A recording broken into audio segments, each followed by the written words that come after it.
देख रहे हैं विजन न्यूज़ 24। ईरान की राजधानी तेहरान में इजरायली सेना के द्वारा हमले में हमास प्रमुख इस्माइल हानिया मारा गया। ऐसे में इस हमले के बाद पूरे क्षेत्र में तनाव बढ़ गया है। हानिया की मौत के बाद ईरान के सुप्रीम नेशनल सिक्योरिटी काउंसिल ने एक बड़ी बैठक बुलाई है। इस मीटिंग में IRGC के कमांडर भी मौजूद रहे।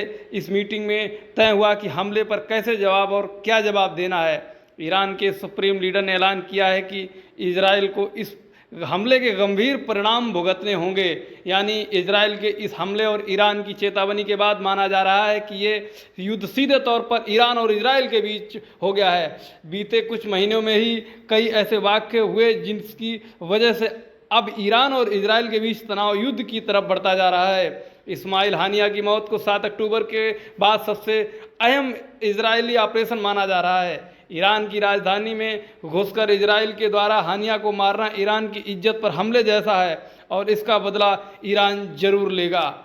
हानिया ईरान का मेहमान था। उसकी हत्या के बाद ये जंग सीधे तौर पर ईरान और इजराइल के बीच हो सकती है। माना जा रहा है कि इस हमले के बाद इजराइल और हमास के बीच खतरनाक स्थिति होगी। हमास का कहना है कि हानिया की मौत बेकार नहीं जाएगी।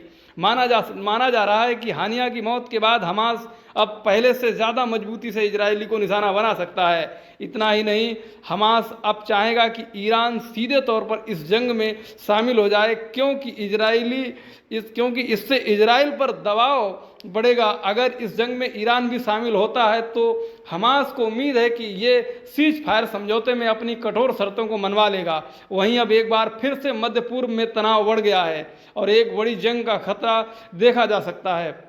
हालांकि अमेरिकी रक्षा मंत्री लॉयड ऑस्टिन का कहना है कि फिलहाल मध्य पूर्व में कोई खतरा नहीं है। उन्होंने ये भी कहा कि अगर ईरान हमला करता है तो अमेरिका इजराइल की मदद करेगा। आपको बताएं तो इसी साल अप्रैल के महीने में जब इजराइल ने सीरिया की राजधानी दमिश्क में ईरान के कंसुलेट पर हमला किया था तो उसके बाद तनाव दोनों देशों के बीच देखने को मिला।